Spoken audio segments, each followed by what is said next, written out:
mean, if there's nothing obviously out of place about it aside from the out of placeness, I'm probably just going to keep going. They're not carrying any weapons outwardly. One or two of them are carrying cudgels. You also see some quarterstaves and the like leaned up against walls. And then, of course, they're armed with whatever tools they need to carry out these repairs. But that just strikes you to be this... I mean, you don't walk through the hive without something at hand. Yep. Did they just plant the tree? It must have been transplanted from somewhere. And is there any other entrances aside from the front door and that window? Are there any other entrances? To know that, you would actually have to walk up and down the alleys on either side of the house. When I speak with animals, am I speaking common? Okay, Kelian, you go first. Kelian will do that. So, Kelian, you're going to go scout up and down the alleys? Yeah. Okay, and Mahogany, you're asking what? When I speak with animals, am I speaking common? No, you're speaking animal. Okay. I can't speak with plants. Okay. And I ask the tree, what's been going on around here? Make your spell fail roll first. But we're on Sigil. I know, but I just decided that's going to pertain to you all the time. Oh. Because now Brick has to think of what this tree is going to say. Well, I have to look up the spell to make sure that it's not going to fuck up on him. I'm trying to buy myself a few seconds to let the app do its thing. The reason why I asked when it was translated is because it can refer to the last day, and I was making sure it wasn't like literally just put in.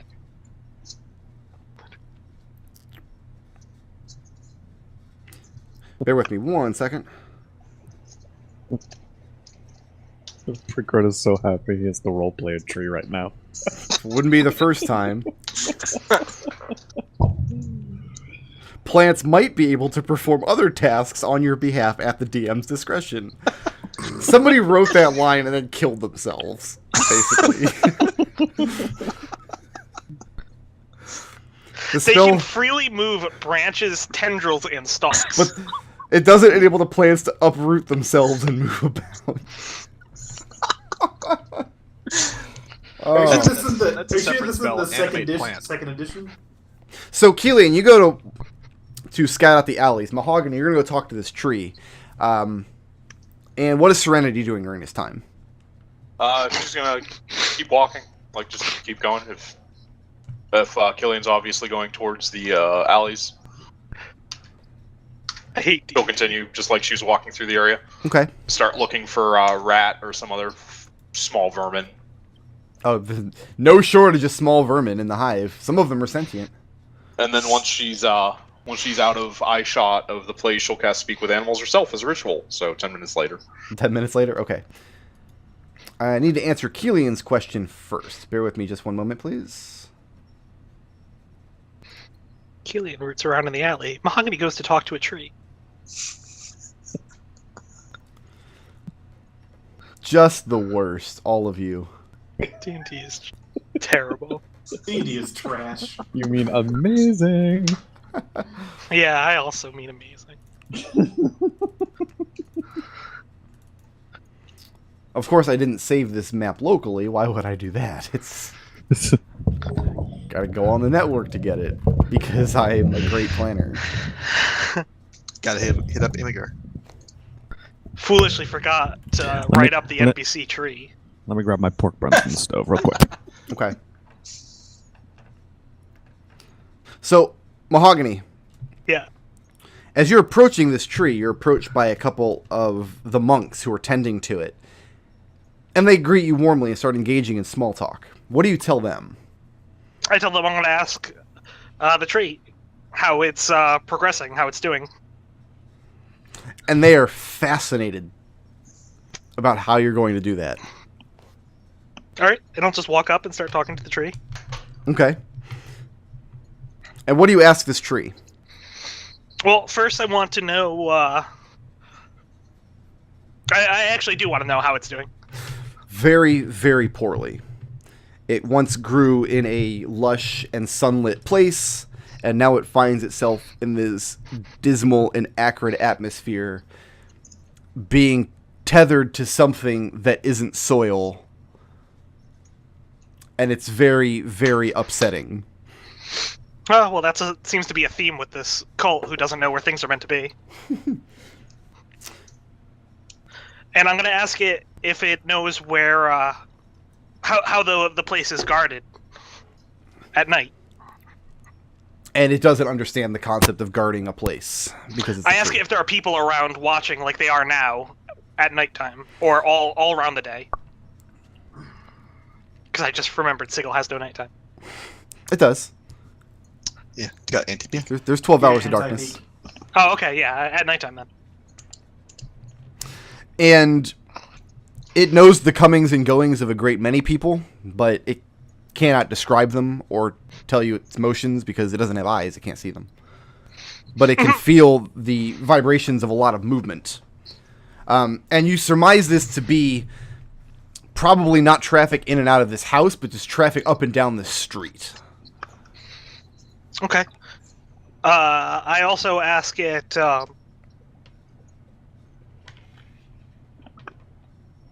So, can it hear then? No, because it doesn't have sensory organs to hear with. But it can feel... I mean, and you can tell it's having great difficulty communicating these ideas to you. And your sense of plants is that they're supposed to have a very strong connection with their natural surroundings. And this one just doesn't. And this one just doesn't. This one doesn't have a strong connection to anything. Its roots aren't touching its own soil. It can't feel the warmth of its own sun. It doesn't know the moisture of its own water. Something magical is keeping it tethered here, but it doesn't understand that kind of concept. So speaking with this tree... Where does it come from? It wouldn't know. A forest. A forest somewhere. Alright, that's fine. But yeah, speaking with this thing, mostly you're not communicating with words. Mostly you're communicating with like this empathic... With horseshit. Just kind of emotions back and forth. And most of what you're reading off this tree is a very extreme distress. Looks beautiful on the street, though. And Mahogany's face will show that as he's talking to it. Okay. And it's very, very disappointed that you cut down so many of its brothers to make bullshit. I've never cut down a single tree. Oh, you just use the trees everybody else cut down. Okay. In fact, I have a still living branch of a mahogany tree, which I carry around with me. That's dumb and you're dumb. That's from the PHB. Actually, no, you requisitioned an entire pallet of lumber from the Grey Waste. Where do you think that lumber came from? I don't know. Grey Waste. The Grey Waste? That's like saying, listen, I don't eat meat, but... I think any tree on the Grey Waste will be better off the Grey Waste than as a tree on the Grey Waste. I mean, it's certainly a lot less gray. Yeah, Mahogany's a lukewarm vegetarian. I don't eat meat, but beef broth isn't really meat. So. Mahogany turns into bears. He eats meat. So the combination of unfamiliar surroundings and the great distress this plant is under is clouding its ability to tell you much of anything that you didn't already know. That a great number of people are going by, that it doesn't have connection to anything else. It can't feel any other plants in the area. It knows it's not in its own woods. It knows that, like, imagine being stabbed over and over but not dying. That's what this tree is going for right now. It's having this constant sensation that it's about to wilt and wither and die, but something is keeping it tethered here. I ask it to show its distress by, like, shaking its crown.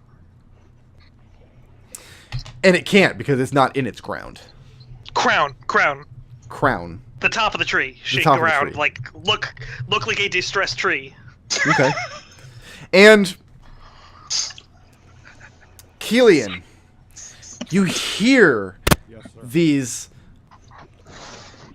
sounds of awe from out front. These look at the tree, and it's because the tree is suddenly swaying in this circular motion. And it seems to be happening because of this Genasi who's standing in front of the tree communing with it. And suddenly all of the monks in the area stop what they're doing and circle around Mahogany in the tree. Cool. I don't peek in a window then. Okay. Okay, so the way this place is laid out, there is a front door, and on the front of it they have built a brand new kind of porch area. They've extended the flooring out and made kind of a deck so that the front door actually sits up out of the muck and the cobbles of the streets of Sigil. Mm-hmm. There is a front-facing window next to the front door. You went around the right side of the building because you saw a stone chimney coming up from that area. And you decided to circle around that side, figuring that if there was an opening, it would be on this side of the building. And roll me a stealth check real quick. You can do this at advantage, because all of the monks in the area are preoccupied with this tree miracle that's happening. Don't bother rolling very well either, because I just rolled a 1. Here comes that 20. I'll show you. Okay, well... 13. It's still gonna beat the 1 that I rolled. Damn, dude. I came close. And you trip over a cat and a garbage can and yourself. Going down this alley. What are you doing here? Fuck. But you do find a cellar door along the side of the building. And the buildings at Sigil are so close together in this area of the hive that you're not 100% sure which building cellar the door goes to. But you do stumble across one. And then the alley abruptly dead ends as the street on the other side, the buildings encroach so closely in that there's not even space for you to fit between them and the back of this building. Into the cellar I go. Cellar door is locked.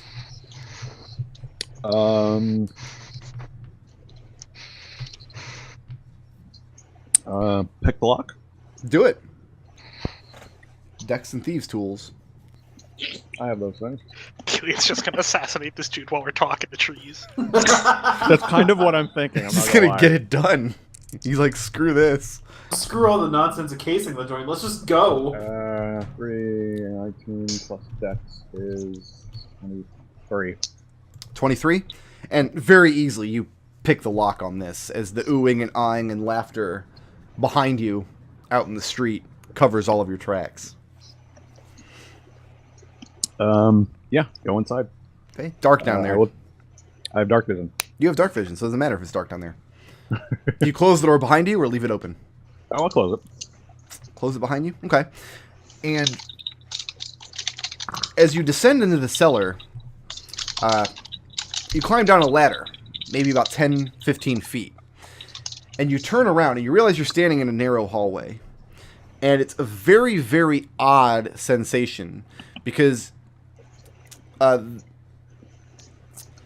there are it's not stone walls, it's whatever Sigil is made out of, which is this really kind of chalky stone-like material that you can't really build out of, but you can carve through it. And that's what's been done here. Somebody has carved rooms down here. And that means that they're not going to stand for long. Eventually, Sigil will reclaim the space. But what strikes you as odd is to your left, the wall feels warm, and to the right, it feels damp. Huh. Okay. Oh, man, I want to investigate that shit, but I have a dude to kill. Is there a way upstairs? You don't know. You're standing in this narrow hallway, and it goes forward 20 or 30 feet, and then abruptly turns to the left. I go forward, then. Okay. And you make the left turn, and so to the left you still have this very warm wall, and to the right it feels very solid. Where you would expect this Sigil stuff to be kind of chalky and brittle, it feels like stone.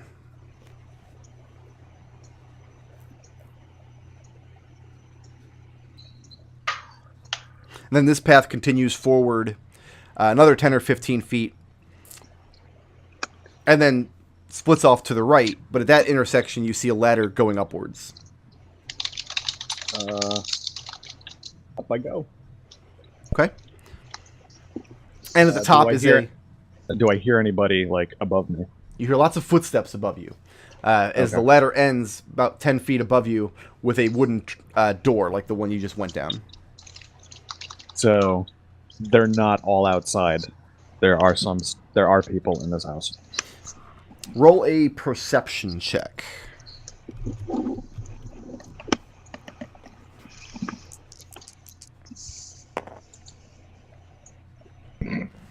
I didn't say roll low on this one. I mean, no, 6. You listen for a few 1. minutes, but it's not possible to say how many people. It would have to be at least 2, but you cannot get a gauge on how many are up there. I'll push open the. It's a hatch, I guess. It is. Yeah, it's a trapdoor. So you would open it. It would open outward from below. Yeah, I'll push it open a crack. And you put your hand and push up on it, and it doesn't go anywhere. There's something heavy sitting on top of it.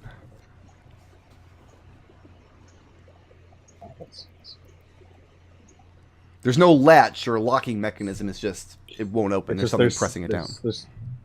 Okay.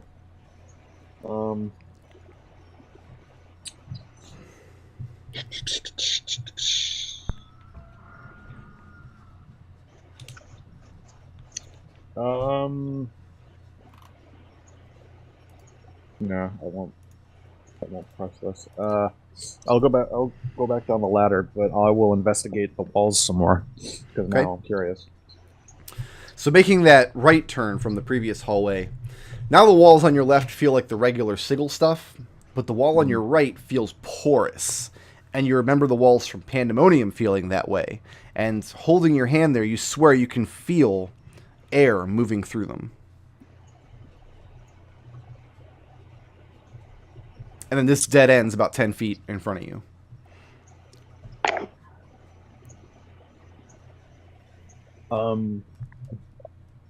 Look for secret passages, any sort of like hidden mechanism to push, pull, flip, switch, any sort of that kind of stuff. Okay, roll an investigation check.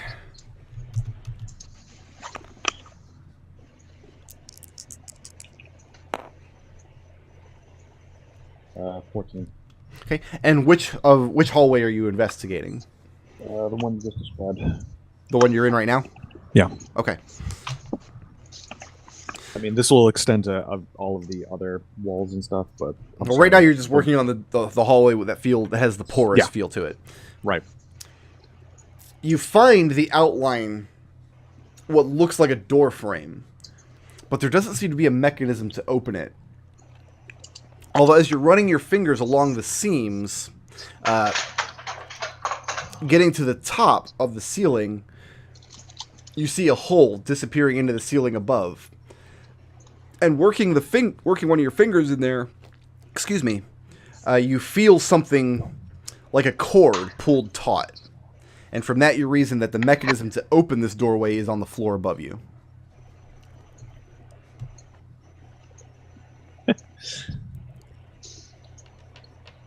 Sure. If I can yank it, I'll yank it. I mean, you don't have space to pull up and yank it. You're putting your finger into this tight little hole, and you're. It's kind of like a. I don't know what it would be like. Like pulling a string, like some kind of cable through a really tight, cramped space. Yeah. So you can feel it there, and you can feel that it's pulled taut, but you're not able to get a grip on it anyway. But it feels connected to some mechanism on the other side of this door.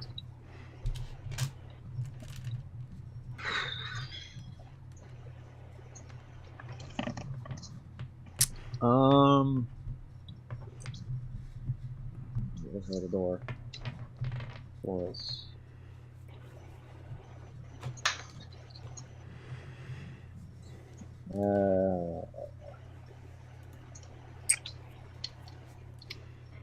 So what's next? I'll investigate. I'm going to turn the corner and investigate the next one.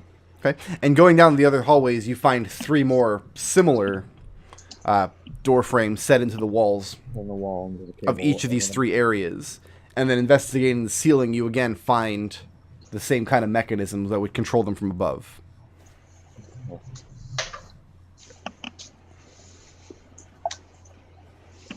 Can I reach with my sword in there and like poke and try to? You have a short sword? Yeah. No, the tip of the sword is too broad. Too broad. To get into this tiny hole. I mean, you would need a rapier or something, and it would have to be an extremely thin one. Okay. The alternative would be to take a pick or something and just destroy the area. Just break it apart. No intention of making a scene. What?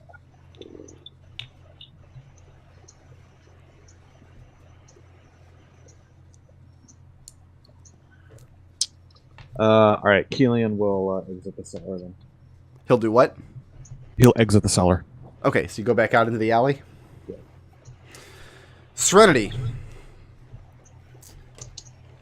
You find some vermin. What sort of vermin do you prefer? Do you have a preference? A rat. No, there's no shortage of those.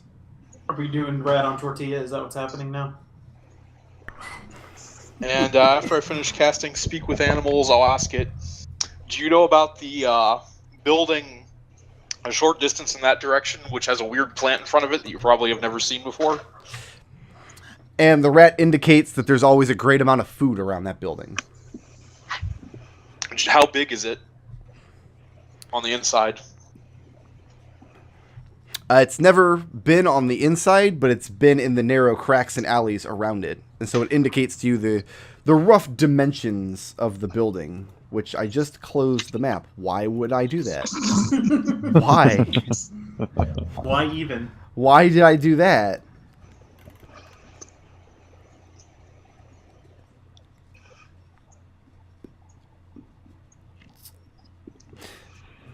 Maybe 40 by 30 feet, this small little shack. If you were to circumnavigate it like a rat does.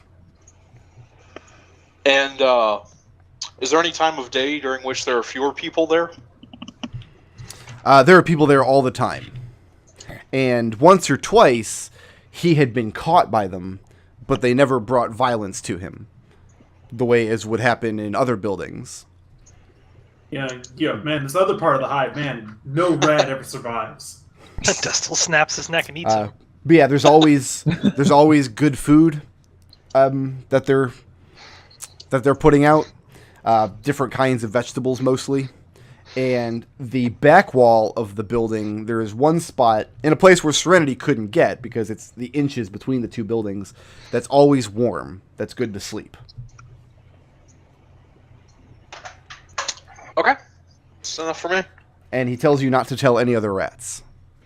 That's a good sleeping place. Okay.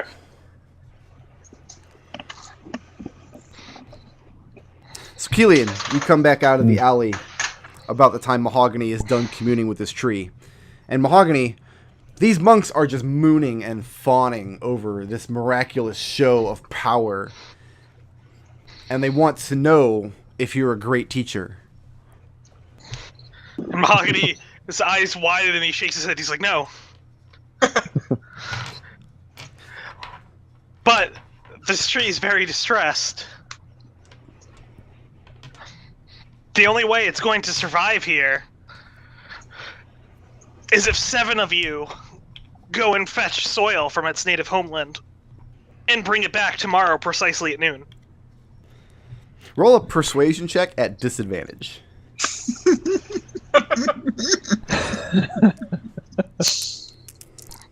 At this point, I'm just saying things, so...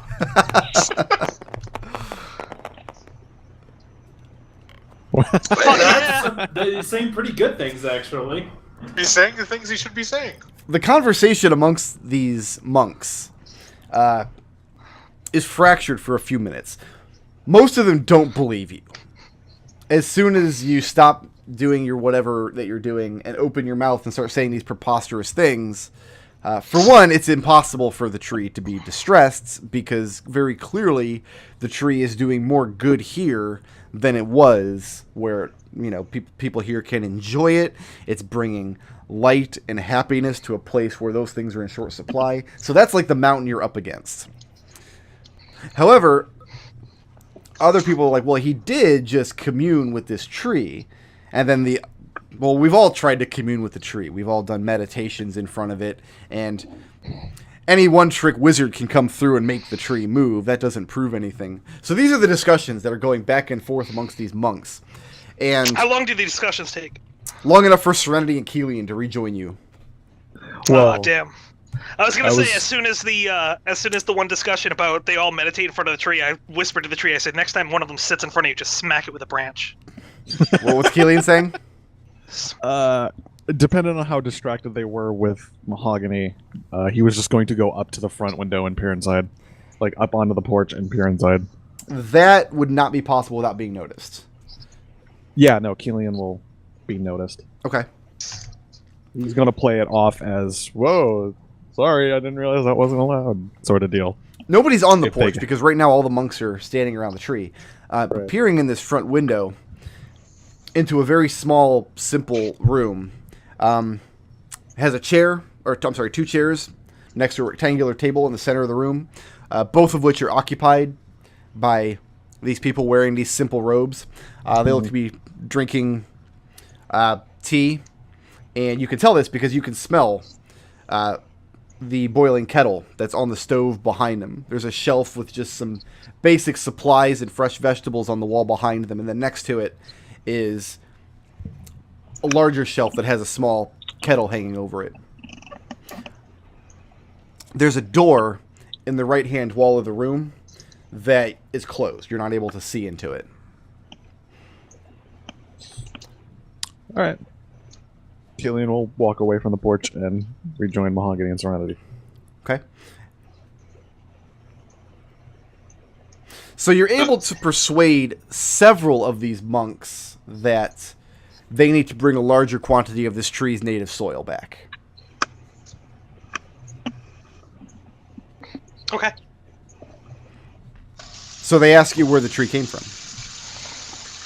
Mahogany, a little shrug. He says, I don't know. How did you get it here? There is a shop in the Guildhall ward that imports trees, and they took a considerable amount of their tithes to the shop so they could purchase it. I recommend you ask at the shop then. And two of the monks scatter off in that direction. But you can see that many of them don't agree with this course of action. And then Kelian comes back up to where you guys are standing in front of the tree. Mahogany leaves. As soon as Kelian gets there. So now Kelian, you and Serenity are standing there in front of the tree. No, I mean, if Mahogany's already left, I was going to come up and say what's going on here, but no, just continue on my way. Okay. Yeah. Head back to the hidey hole. Oh, I was gonna go with Serenity, so that works out. Let's go to the hidey hole. Go to the hidey hole. Do you just use the rat that you talked to? No, I'll grab a fresh rat. Grab not? a fresh rat. You just pluck one off the rat tree. Yeah. So what's the plan of attack that the three of you put I mean, together? unless anyone has any objections, it sounds like we should just go in. Kilian, do you tell us everything you found inside? Yeah, he would Okay. tell you everything. As As well as the fake doors in the cellar and everything. I'd say we just wait for night and go in through the back door. Seems fair to me. Alright.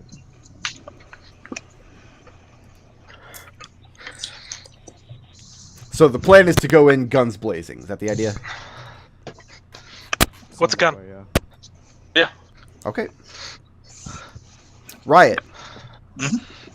You and Dinkflink make your way to the Hall of Records. Yep. Which is Kelian's favorite place. Mm-hmm. And I think I have a map of the Hall of Records somewhere. Assuming you didn't delete it. Assuming, well, I can't delete it. Well, I could delete it off Imgur, but I haven't. There it is.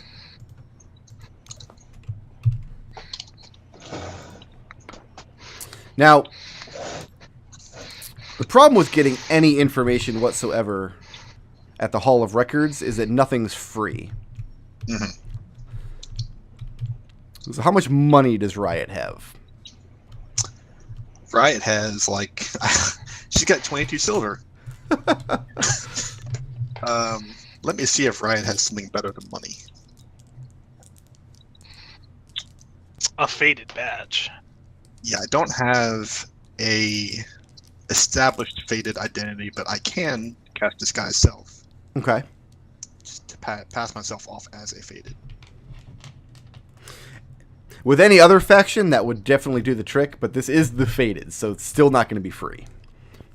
Ah. So the question is, even with that Disguise Self trick, do you ask Dinkflink to front the funds for these bribes, or fees, or taxes, or whatever they're calling them this week? Yes, because I'm gonna truthfully say to her, I have almost no money on me. And she thinks that's fair enough, considering that you're doing her a favor. So what is your Faded identity that you disguise yourself as? Let me turn to fantasy-name-generators.com. Oh, that's a great website. I use it to find the name Dinkflink. So it's not batting 1,000, is what you're saying. Right. But it's batting a solid 300. That's about all anyone can ever think. Tickle Cab, the gnome. It's being kind of slow on me here. Donkus. Why does the name Jonkus sound familiar to me? Not Jonkus, Donkus. Right, but you said Donkus, and that made me think Jonkus. What is Jonkus? I have no idea. Am I just crazy? I'm just That's when you have, like, yellow around your eyes, and they're also kind of cross-eyed. No, that's jaundice. So I looked up the Tiefling generators because I figured Riot will disguise herself as another Tiefling, which is a pretty likely thing for a Faded to be. Right. And the Tiefling name generator spit out fresh. So I'm fresh the Tiefling. Fresh the Tiefling. Nice. So, question number 2 is, are you bringing Dinkflink with you?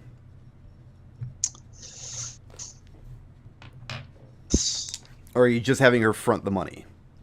I feel like it would kind of, I don't know, a little bit sketchy to say, hey, Dinkflink, give me your money, I'll get you something, it'll be fine. And that So I'm bothers gonna bring Riot? her with me. Yeah, I'm gonna bring her with me. Okay.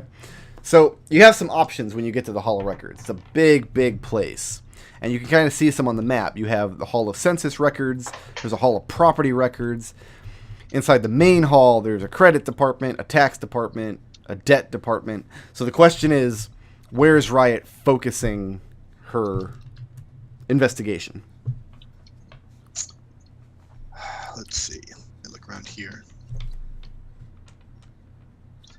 Why don't we start at the faction dormitory? Okay. Because from what I understand from Dinkflink, it sounds like Spriggan doesn't really... She's not really associated with the rest of the company, so it makes me think maybe she lives on her own. And if she lives on her own, maybe she lives in the dorms. Okay. Before you set out, Dinkflink gives you 10 gold pieces to cover bribes and fees. Okay. How much is Riot willing to spread around in investigating at the faction dormitory, asking around? Right now, let's say 3. 3? Okay. Roll a investigation check. Use your charisma instead of your intelligence. Okay. That's weird.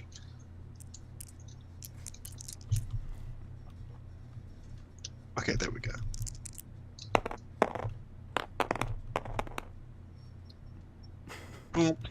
Wow. Womp womp. Okay.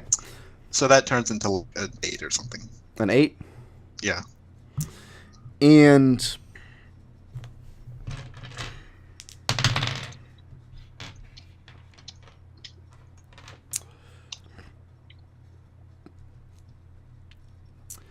the name Spriggan Red, some people think it's familiar.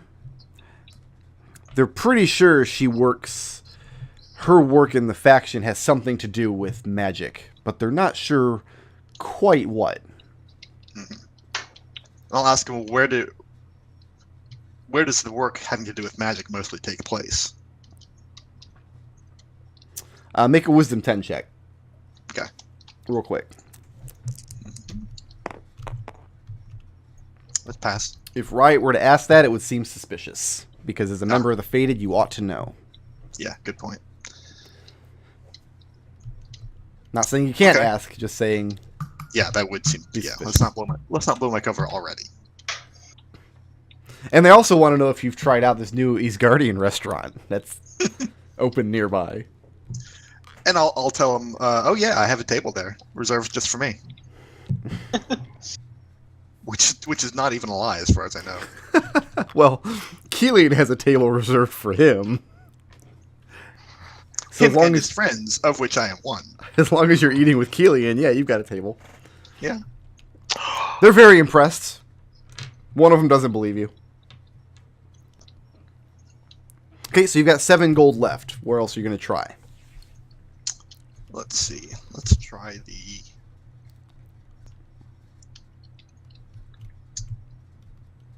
property department out here. Okay. Go ahead and roll that same charisma. Let me ask this first. How much are you willing to pay in fees? Another 3. Okay, go ahead and roll your charisma investigation. Let's hope I do better than a 2 this time. Oh yeah, That's better than 2. Yeah, Marginally better. right. That turns into an 11. 11? Okay.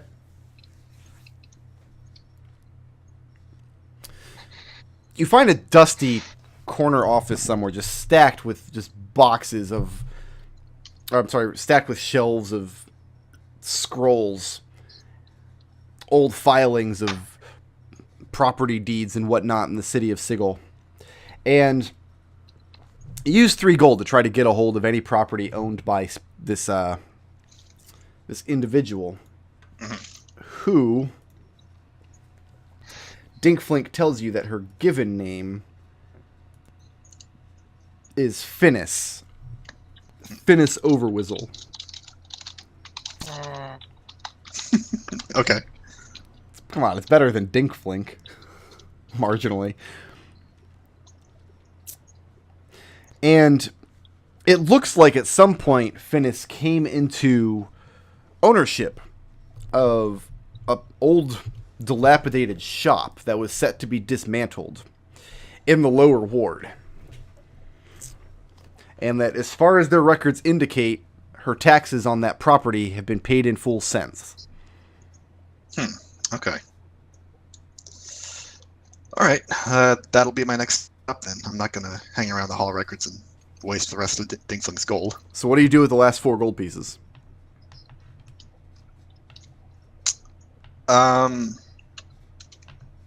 Give him back to Dinkflink. Okay. And you head for the lower ward right now? Yeah. I Okay. guess that'll be probably an afternoon action. Roll a perception check as well. Okay. As well as what? Just in addition to everything else I had you roll. Just roll a Oh, perception check.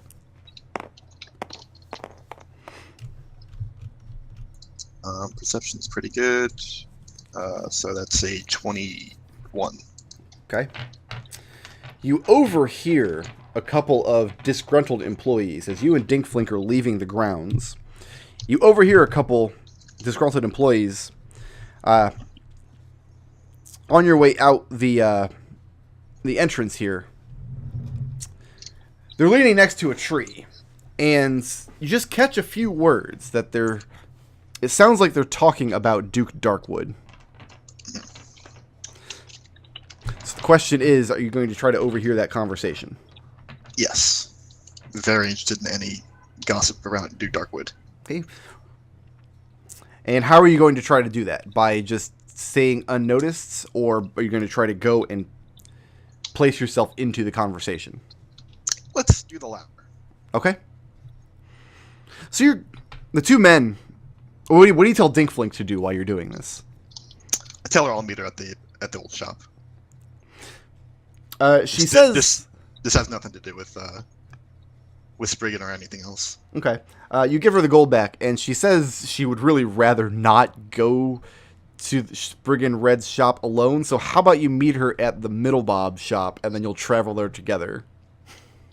Whatever you want. And then she takes her leave and heads off down the street. Okay. And the 2 men stop talking as you walk up. They greet you. Mm-hmm. And I greet them, introduce myself, and says, But never mind me. I couldn't help it, but over here. And then I check it. But don't worry, I won't tell. And one of them says, "It's all right. We're not ashamed to say it. Darkwood's running the faction into the ground." The other one kind of gives him this look like, "Not so loud. You don't want to talk like that." But you look around and you're in a pretty, you got this large kind of park area surrounding the Hall of Records proper. And there's not anybody else. It's very sparsely populated here. Mm-hmm. And the first one turns to you and says, "So, when the Duke fucks you up the ass, which end of the rake does he like to use?"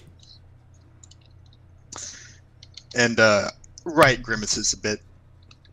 It says, "That's a bit of a painful subject," and rubs the bottom. "Ah, the toothy end. Yes, me too."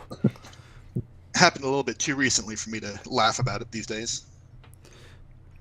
He says, "Let me guess. For the good and future of the faction, is that right?" Oh yeah. "And what is it he took?" I had a little vacation home, place to myself. Thought that I could figured, it was mine. I had to buy rights. Didn't think that we needed to keep it on the books. You know what I mean? So of course not. Citizen has the right to his own property, doesn't he? Yeah. Darkwood thought differently. Thought that it should be kept right on the books. His books. Says if I wasn't paying taxes on it, then I didn't deserve to own it. And then the second man, the one who shushed the first one, he says, "I've seen those books. Itty bitty tiny print. You gotta use a shrink spell and crawl onto the page with a magnifying glass." And Riot laughs. Then the more angry of the two men, he's sympathizing with your story. Yeah. And what about you? How did it bone you lately? This is much the same. I had some property in Arborea. Produced grapes. Darkwood decided the grapes would be better for the future of the faction. Where was your summer home?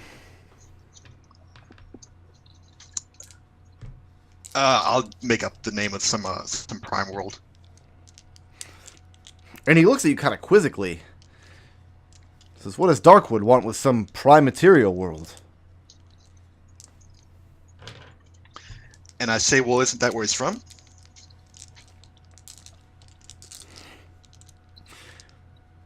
Make a whiz 10.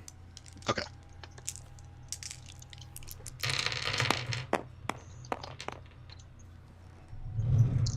That's my wisdom. It's not a great. It's 5. It's 5? Okay. And they kind of exchange glances and look back. Says, "What do you mean? You know the Duke is from Toril." You have no idea what Toril is. Yeah. And I just shrug and say, well, one's one of those prime worlds, all the same as the other to me. Who can tell the difference? And they nod in agreement.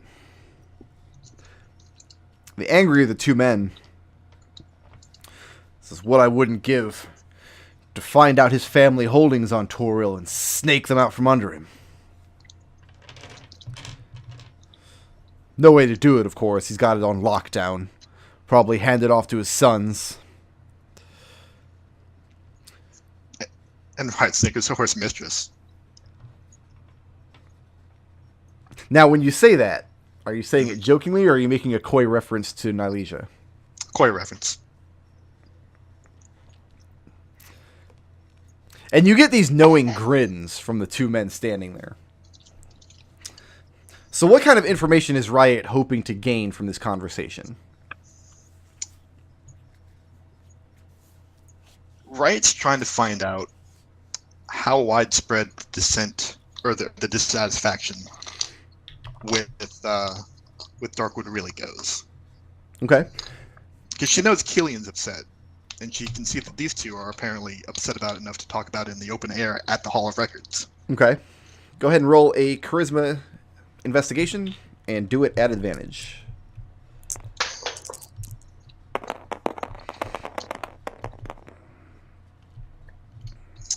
That will be a 19. 19. Not very widespread at all. Darkwood has approval ratings that go through the roof. The thing you've got to keep in mind is that it's a big faction. Members of the Fated. There are thousands just in Sigil, let alone the strongholds they have on Eastgard and elsewhere. Mm-hmm. But talking to these two men, you realize these are both wealthy, well-to-do men. Yeah, one of them lost his arbor somewhere, another one lost a ship, but like they could afford it.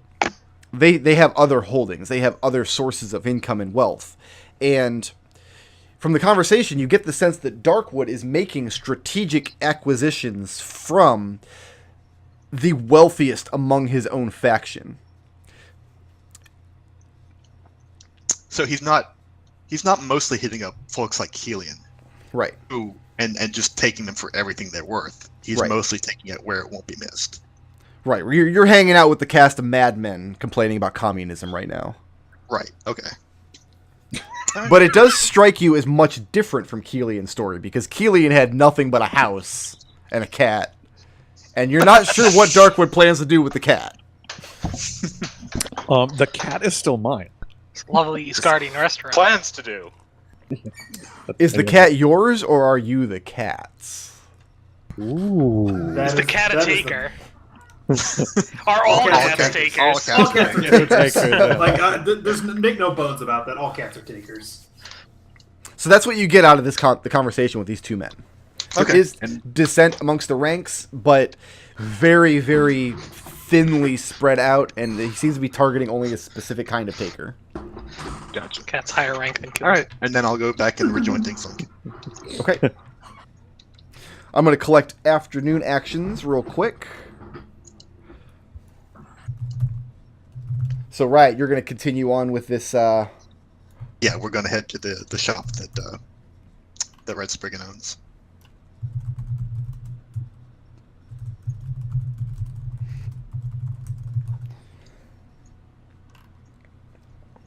All right. Elsie Clone, what is your afternoon action? Yeah. Just 1 second. Can you come back to me? Okay. Mahogany, what's yours? I was going to rest up at my shop so that I could swap out my spells for something more suited to tonight's activity. Okay. So you're going to go rest. Serenity, what's yours? Yep, resting up for the for tonight. Kelian. Kelian was just going to keep tabs on the house. Make sure nothing weird happens during the day. That might change Okay. what our evening action will be. Are you trying to do this covertly? You don't want the monks to know you're casing the joint?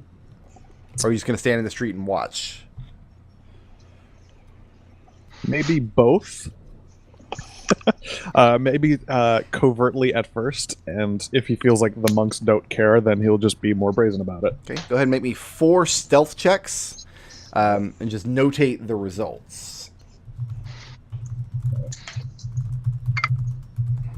Elsie Claude, I'm out of players. That's it. Yeah, no, I got You're you, up. man. I had to look up a couple of things. But anyway, these fellows that were talking about Zendir's fights, Elsie Clone is gonna drop some